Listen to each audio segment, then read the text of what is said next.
বিসমিল্লাহির রহমানির রহিম। আসসালামু আলাইকুম প্রিয় শিক্ষার্থী ছাত্রছাত্রীবৃন্দ, তোমরা কেমন আছো? আশা করি তোমরা সবাই ভালো আছো। আমিও ভালো আছি ইনশাআল্লাহ। আজকের এই অনলাইন ক্লাসের পক্ষ থেকে তোমাদের সকলকে শুভেচ্ছা জানাচ্ছি। আমি মোহাম্মদ আমিনুল ইসলাম চৌধুরী, সহকারী শিক্ষক, আমরা উচ্চ বিদ্যালয় কালাই, জয়পুরহাট। প্রিয় শিক্ষার্থী ছাত্রছাত্রীবৃন্দ, আজকে আমি নবম দশম শ্রেণীর কৃষি শিক্ষার অধ্যায় 2-এর কৃষি উপকরণ সম্পর্কে আলোচনা করব। তোমরা পাঠ্যমূল সহকারে দেখবে। আজকে কৃষি উপকরণের প্রথম পরিচ্ছেদে ফসল, বীজ ও বংশ বিস্তারক উপকরণ সম্পর্কে আলোচনা করব। প্রথমে আমরা জানব যে বীজটা কি। বীজ কি?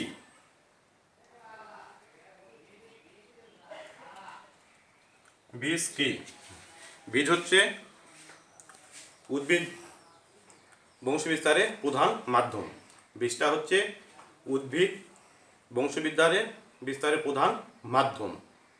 সাধারণত উদ্ভিদ জন্মানোর জন্য যে অংশ ব্যবহার করা হয় তাকে বীজ বলা হয়। বীজ সম্পূর্ণ সুষ্ঠুভাবে ধারণা পেতে আমরা বীজকে সাধারণত 2 ভাগে ভাগ করব। একটা হচ্ছে উদ্ভিদ তত্ত্ব অনুসারে,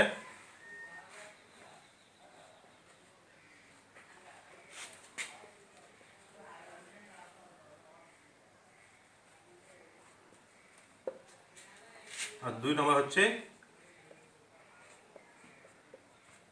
কৃষি তথ্য অনুসারে।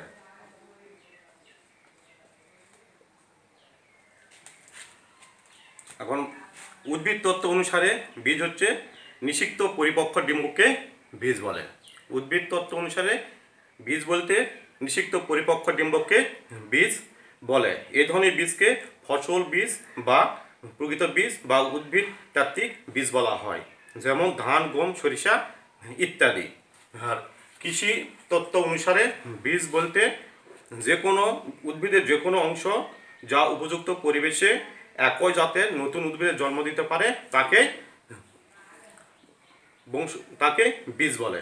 এই ধরনের উপকরণ কৃষি তত্ত্ব বীজ ও অঙ্গজ বীজের বীজ বলা হয়, যেমন আমের কলম, আলুর কন্দু, মিষ্টি আলু ইত্যাদি। তাহলে শিক্ষার্থী বন্ধুরা, আমরা বীজ কি জানলাম। এখন আমরা জানবো ফসল বীজ উৎপাদনের ধাপসমূহ।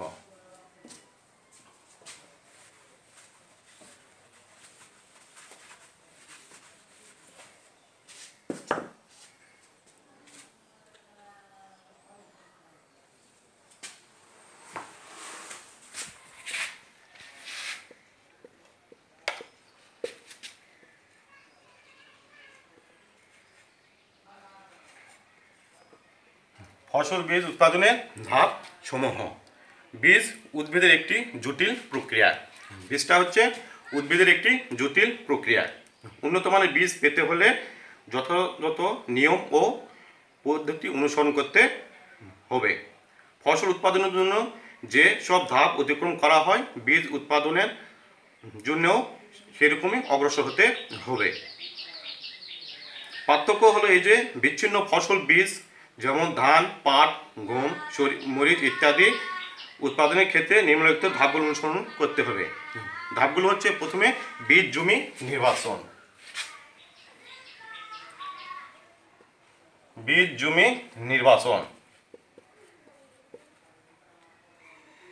2 নম্বর হচ্ছে বীজ জমি পৃথকীকরণ।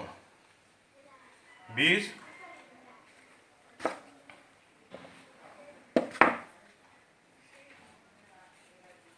জমি পৃথকীকরণ।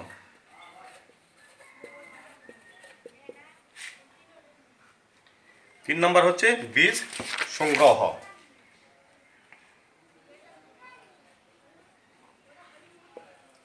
3 নম্বর হচ্ছে বীজ সংগ্রহ।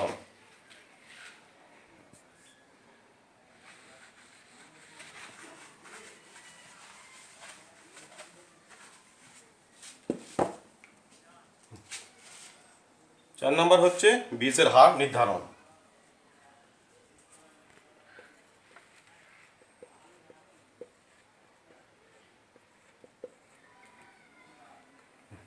5 নম্বর হচ্ছে নির্বাচিত জমি প্রস্তুতকরণ।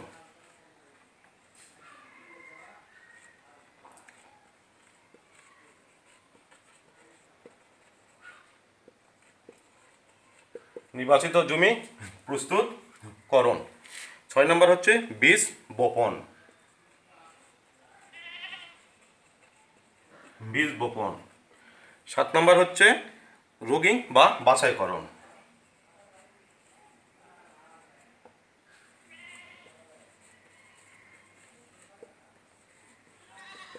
রোগিং বা বাছাইকরণ।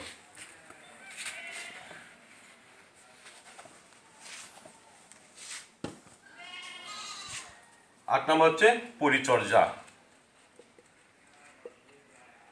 পরিচর্যা। 9 নম্বর বীজ সংগ্রহ। তাহলে শিক্ষার্থীবৃন্দরা আমরা ফসল বীজ উৎপাদনের ধাপসমূহ জানলাম। এখন দেখবো যে বীজ জমি নির্বাচন। বীজ জমিটা আমরা কিভাবে নির্বাচন করব। বীজ উৎপাদনের জন্য উর্বর জমি প্রথমে নির্বাচন করতে হবে। বীজ উৎপাদনে আমাদেরকে প্রথমে উর্বর জমি নির্বাচন করতে হবে। জমি অবশ্যই আগাছামুক্ত ও আলোমুক্ত হতে হবে। এরপর আছে বীজ জমি পৃথকীকরণ। বীজ উৎপাদনের জন্য নির্বাচন জমি ও পার্শ্ববর্তী একই ফসলের জমির মধ্যে নির্দিষ্ট দূরত্বের ব্যবধান থাকতে হবে, যাতে এক বীজের সঙ্গে অন্য বীজের কোনো সংমিশ্রণ না ঘটে। বীজ সংগ্রহ। বীজ সংগ্রহ বীজ উৎপাদনের একটি গুরুত্বপূর্ণ ধাপ। বীজ উৎপাদনের জন্য অবশ্যই প্রত্যায়িত বীজ আমাদেরকে উৎপাদন করতে সংগ্রহ করতে হবে।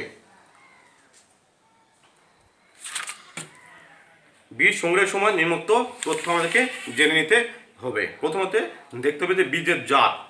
আমি যে বীজটা সংগ্রহ করব সেই বীজটা কোন জাতের, সেই জাতটা সম্বন্ধে আমাকে জানতে হবে। এরপর বীজ উৎপাদনকারীর নাম এবং নম্বর। কোন কৃষক বীজটা উৎপাদন করলো সেই বীজ কৃষকের উৎপাদনকারীর নাম জানতে হবে এবং তার লাইসেন্স নাম্বারটা আমাকে জানতে হবে। এরপর আছে তথ্য অন্য জাতের বীজের 5% হার।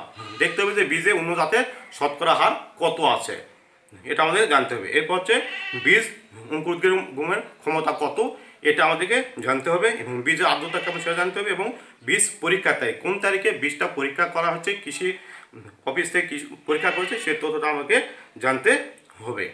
এরপর হচ্ছে বীজের হার নির্ধারণ। বীজের বিশুদ্ধতা, সজীবতা, বীজের বিশুদ্ধতা, সজীবতা, অঙ্কুরোদ্গম ক্ষমতা, আকার, বপনের সময় ও উর্বরতা শক্তি এসব বিবেচনা করে হেক্টর প্রতি বীজের হার নির্ধারণ করতে হবে। এরপরে বীজ বপন।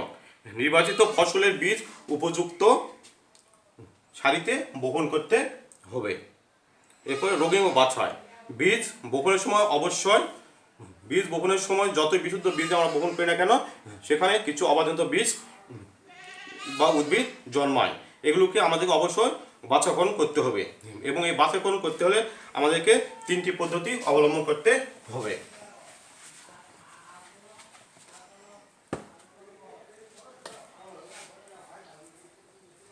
প্রথমে করতে হবে যে ফুল আসার আগে,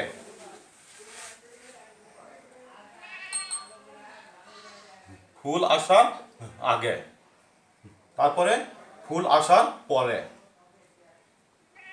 তারপর আমাদের বাছাই করতে হবে ফুল আসার পরে,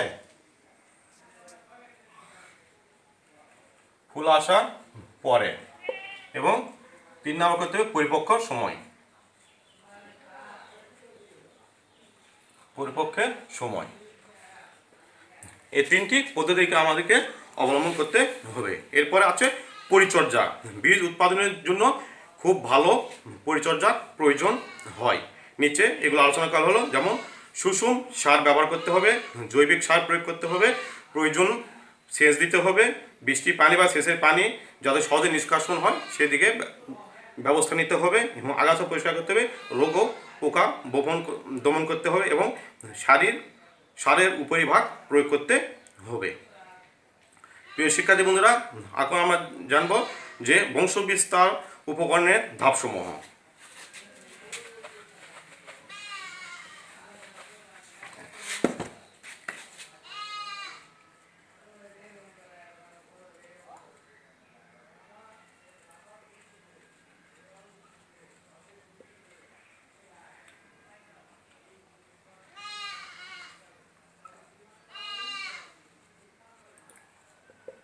বীজের বংশ বিস্তার উপকরণের ধাপ সমূহ।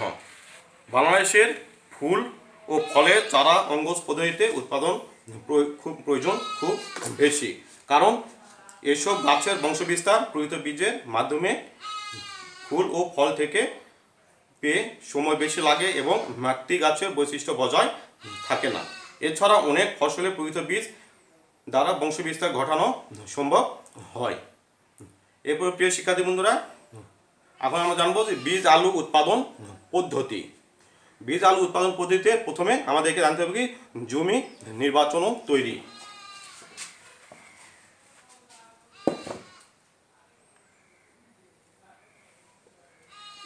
বীজ আলু উৎপাদন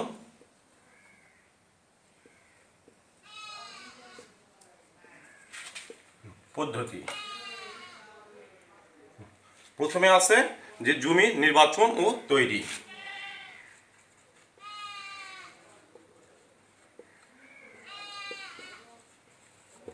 জমি নির্বাচন ও তৈরি। বীজ আলু ভালো ফলন পাওয়ার জন্য সুনিষ্কাশিত বেলে দোআঁশ মাটি সর্বত্র। নির্বাচিত জমি অন্যান্য ফসল যেমন মরিচ, টমেটো, তামাক ইত্যাদি সোলানিয়া গোত্রসমূহের ক্ষেত্রে অন্তত 30 মিটার দূরে থাকতে হবে। 5-6টি চাষ ও ময়দের মাটি জোড়া করে নিতে হবে এবং চাষের অন্তর 15 সেন্টিমিটার গভীর করে করতে হবে। মাটি বেশি শুকনো হলে প্লাবন সেচ দিয়ে মাটি জো আসা পর্যন্ত আলু লাগাতে হবে। এরপর আছে বীজ শোধন।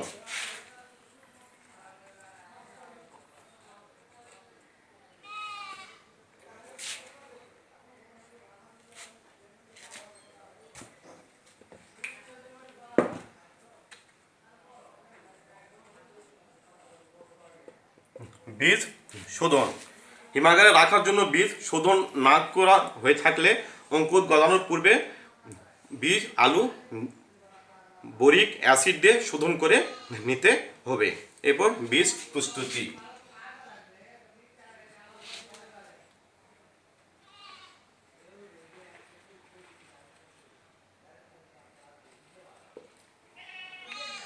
বীজ প্রস্তুতি। বীজ আলু উৎপাদনের ক্ষেত্রে আলু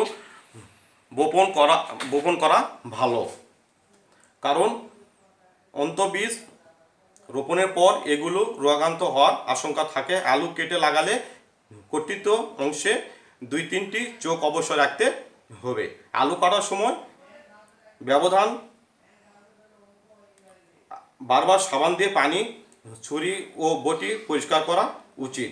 রোগ জীবাণু এক বীজ থেকে অন্য বীজে ছড়াতে পারে না। বীজ আলু আড়াআড়িভাবে না কেটে লম্বালম্বিভাবে কাটাই ভালো। জমিতে ঔষধ প্রয়োগ।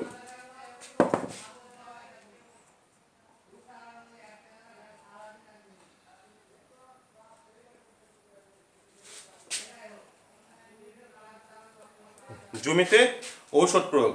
ব্যাকটেরিয়াজনিত ঢলে পড়া রোগ প্রতিরোধের জন্য সেচ চাষের পূর্বে প্রতি শতাংশ জমিতে 80 গ্রাম স্টেবল ব্লিচিং পাউডার বা ক্লোরোফিক্সিন মাটির সাথে মিশিয়ে দিতে হবে। এরপরে সার প্রয়োগ।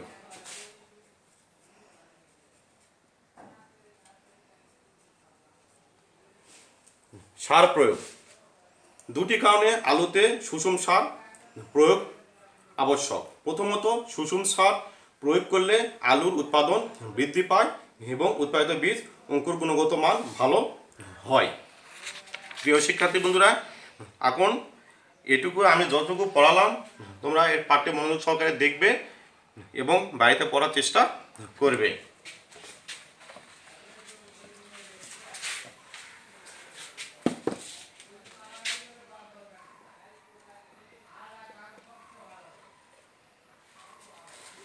বাড়ির কাজ।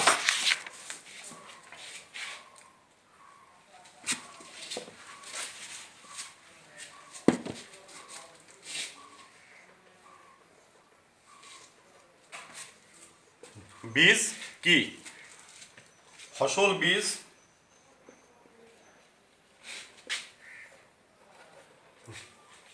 বীজ উপকরণ ও ধাপসমূহ। ফসল বীজ উৎপাদনের উৎপাদনের ধাপসমূহ বর্ণনা করো। তাহলে প্রিয় শিক্ষার্থী বন্ধুরা, আজকে এইটুকুই। ভুল ত্রুটি হলে তোমার ক্ষমার দৃষ্টিতে দেখবে। আল্লাহ হাফেজ। আসসালামু আলাইকুম। কয় মিনিট হয়ে যাবে?